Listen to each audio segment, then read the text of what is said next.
En 2010, le monde entier découvre Janie Schofield, une jeune fille atteinte de schizophrénie infantile. Discovery Life a présenté la famille dans une série en plusieurs parties. Cependant, une nouvelle apparition dans l'émission de Dr. Phil a exposé la famille, en particulier la mère Suzanne, sous un nouvel angle qui soulève de nombreuses questions à savoir si elle abuse de ses enfants pour la gloire et l'argent. Les documentaires originaux sur Discovery Life intitulés « Née schizophrène » ont suivi le parcours d'une jeune fille californienne vivant avec cette maladie. Ses parents, Michael et Suzanne, ont donné aux spectateurs une vue intérieure de l'esprit d'un enfant atteint de psychose et d'hallucinations. Janie semblait être une jeune fille vivante avec une imagination créative et une personnalité hyperactive. Selon ses parents, ces hallucinations l'ont rendue violente et ont obligé la famille à vivre dans des appartements séparés pour protéger leur jeune fils, Bodhi, du comportement explosif de Janie. La dernière fois que la plupart des gens ont vu la famille, le couple a exprimé ses inquiétudes au sujet de la Bodhi. Suzanne croyait que son jeune fils présentait également des signes de schizophrénie et avait reçu un diagnostic d'autisme. Après les mises à jour de 2012 sur la famille, ils sont retombés dans l'obscurité. Suzanne s'est servie de sa notoriété nouvellement acquise pour mettre sur pied une fondation à but non lucratif appelée Janice Foundation. Elle a créé une chaîne YouTube et a partagé des vidéos de ses enfants. De plus, elle a utilisé Facebook pour promouvoir sa fondation. Pendant ce temps, le mariage de Michael et Suzanne s'est effondré. Michael a admis au Dr. Phil qu'il avait été infidèle plusieurs fois. Les affaires extra-conjugales ont complètement brisé l'union et le couple a divorcé. Après le divorce, Michael s'est remarié et a déménagé à 1800 miles au Minnesota pour être avec sa nouvelle femme. Suzanne et les enfants sont restés en Californie. Le couple partage la garde conjointe physique et légale des enfants, mais Suzanne ne permettra pas aux enfants de quitter l'État. Par conséquent, l'engagement de Michael auprès de ses enfants se limite à des appels téléphoniques quotidiens avec Janie et à des visites bimensuelles. Malgré le manque de couverture médiatique, Suzanne a continué à promouvoir les activités de sa fondation. Elle a créé une chaîne YouTube, qui n'existe plus aujourd'hui, et y a partagé près de 200 vidéos de ses enfants. Rapidement, des personnes sur YouTube ont commencé à exprimer leur inquiétude au sujet du contenu que Suzanne partageait sur sa chaîne. Dans plusieurs vidéos, les enfants se retrouvent dans des moments vulnérables et privés qui ne devraient pas être pour les yeux du grand public. Cependant, Suzanne affirme qu'elle utilise la chaîne pour montrer au monde la réalité de ce que c'est que d'élever 2 enfants atteints de maladies mentales graves. Une vidéo troublante qu'elle a partagée est celle de Bodhi sous la douche. Pendant la vidéo, Suzanne entre dans la salle de bain et filme son fils prenant une douche.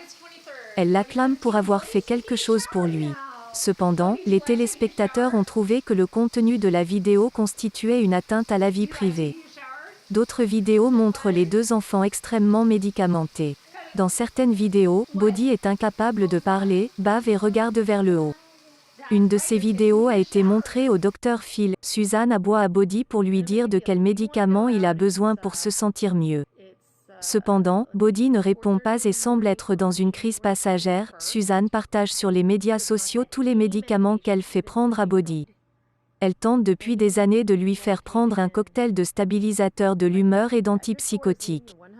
Sur Facebook, elle partage constamment son désir que Bodhi participe à un cocktail de thorazine, lithium et chlorazyle. Un subreddit a compilé les médicaments qu'elle a fait prendre à Bodhi. Risperdal, Aldol, thorazine, Ativan, Benadryl, lithium, Seroquel, Zyprexa, Géodon, Lyrica, Vivance, Depakote, chlorazyle. Le cocktail de 3 médicaments dont Suzanne croit que son fils a besoin sont des produits pharmaceutiques anciens qui ne sont plus autorisés qu'en dernier recours pour les personnes souffrant de psychose ou de schizophrénie ingérable. Le clozaril peut causer des convulsions, bradycardie, neutropénie grave et hypotension. Une neutropénie grave peut entraîner de graves infections et la mort. Comme le médicament peut affecter les neutrophiles dans les globules blancs, des prises de sang régulières sont nécessaires pour surveiller les niveaux de neutrophiles. Bien que la quantité de médicaments qu'il prend soit troublante, le plus inquiétant est que Bodhi n'a pas de diagnostic de schizophrénie. Suzanne a admis sur le Dr Phil qu'elle a été incapable d'obtenir le diagnostic formel pour son fils même si elle l'a emmené chez plus de 50 médecins. Lorsque le Dr Phil et son ex-mari Michael l'ont repoussé, Suzanne s'est défendue en disant que le trouble est difficile à diagnostiquer et que tous les médecins sont dans une conspiration contre elle. Sur les médias sociaux, Suzanne joue bien la carte de la victime. Elle parle constamment de la conspiration selon laquelle les médecins de l'UCLA cachent le bon diagnostic à Bodhi. Suzanne dit que le directeur du programme de l'UCLA a formé tout le personnel et qu'aucun d'eux n'est objectif et capable de diagnostiquer son fils. Cependant, Suzanne admet aussi avoir emmené son fils à Stanford, en Californie du Nord, pour une évaluation de santé mentale. Les médecins de Stanford, non affiliés à UCLA, n'ont pas diagnostiqué la schizophrénie chez Bodhi. Selon Suzanne, Bodhi est diagnostiqué avec un trouble du spectre autistique et une psychose. Michael croit que Bodhi n'est pas psychotique et qu'il ne devrait prendre aucun des médicaments que Suzanne veut lui donner. Pour ce qui est du Dr Phil, il craint que Suzanne n'ait le syndrome de Munchausen par procuration. Syndrome de Munchausen par procuration, SMPP, est une dénomination utilisée pour décrire une forme grave de maltraitance, souvent des sévices à enfants, au cours de laquelle un adulte qui a la responsabilité médicale d'un tiers, habituellement un enfant, exagère ou provoque à son égard, de manière délibérée, des problèmes de santé sérieux et répétés avant de le conduire auprès d'un médecin ou d'un service de soins médicaux. Le but est d'attirer l'attention et la compassion à travers la maladie de l'enfant, s'agissant d'une forme de pathomimie par procuration. Le Dr Phil et un autre invité associé au ministère des Services à la famille et à l'enfance se sont fait l'écho des craintes de Michael au sujet de Suzanne qui aggrave la situation de ses enfants. Le Dr Phil et le Dr Charles Sophie ont tous deux dit à Suzanne que tant qu'elle n'arrêtera le battage médiatique autour de ses enfants, ils n'iront jamais mieux. En fait, le Dr Sophie a dit qu'il croyait que c'était Suzanne qui avait besoin d'aide en santé mentale et non ses enfants. Les deux hommes pensaient que Suzanne médecin fait du medical shopping et surmédicamentait son fils. Suzanne a admis au Dr Phil qu'elle est bipolaire et ne prend pas de médicaments.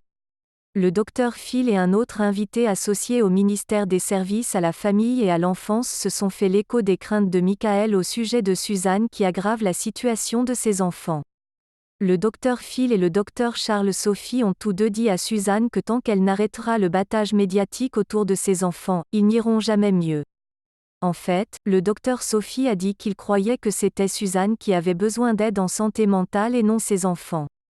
Les deux hommes pensaient que Suzanne médecin fait du medical shopping et surmédicamentait son fils. Suzanne a admis au Dr Phil qu'elle est bipolaire et ne prend pas de médicaments. Depuis l'émission, Suzanne a supprimé le compte YouTube. Cependant, elle continue de publier des vidéos et des mises à jour sur son profil Facebook. Presque toutes ces mises à jour sont affichées publiquement. Bien qu'elle affirme qu'elle est à bord pour se rendre au Texas pour les soins de Bodhi, elle a également fait de nombreux commentaires sur le fait que Bodhi n'a pas l'autorisation médicale pour voyager. Elle demeure donc sur le rôle de Suzanne dans la maladie de ses enfants. Est-ce qu'elle montre des signes de syndrome de Munchausen par procuration ? La réponse est que certains de ses comportements sont inquiétants. Elle admet avoir fait du shopping chez le médecin. Elle est obsédée par le fait que son fils prenne un cocktail d'antipsychotiques alors qu'il n'a pas de diagnostic de schizophrénie.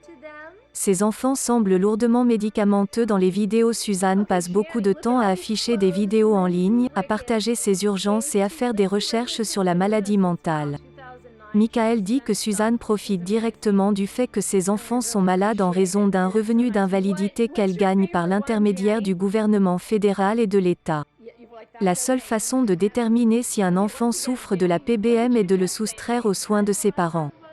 Si les autorités ou les travailleurs sociaux sont réellement concernés, placer les enfants sous tutelle temporaire peut répondre à certaines de ces questions. Les enfants qui ne sont pas vraiment malades s'amélioreront lorsque vous retirerez le parent de la situation. Malheureusement, le service de l'enfance n'a jamais retiré les enfants. Suzanne admet avoir déjà eu affaire avec les travailleurs de la SCP, mais l'agence continue de lui permettre d'avoir la garde. L'évaluation indépendante au Texas pourrait être la seule chance de voir quel rôle Suzanne joue dans les symptômes de Bodhi. Après avoir passé des heures à parcourir les vidéos et les messages de Suzanne sur Facebook, je crois que sa maladie mentale non traitée peut avoir un impact négatif sur ses enfants. Elle semble vouloir médicamenter son fils, qui est autiste, pour le soigner, plutôt que d'accepter le fait que son trouble ne peut être soigné par des médicaments. La plupart des enfants autistes n'ont pas besoin de médicaments. Il n'y a pas de médicaments qui peuvent guérir l'autisme. Les enfants autistes ont plutôt besoin de parents patients, d'une thérapie pour les aider dans leur comportement et d'une éducation spéciale pour s'adapter à leur apprentissage. La seule façon d'apprendre la vérité, c'est si quelqu'un a le courage de la séparer de ses enfants assez longtemps pour que les médecins puissent l'évaluer correctement. Si ce n'est pas le cas, nous ne saurons jamais si elle maltraite les enfants.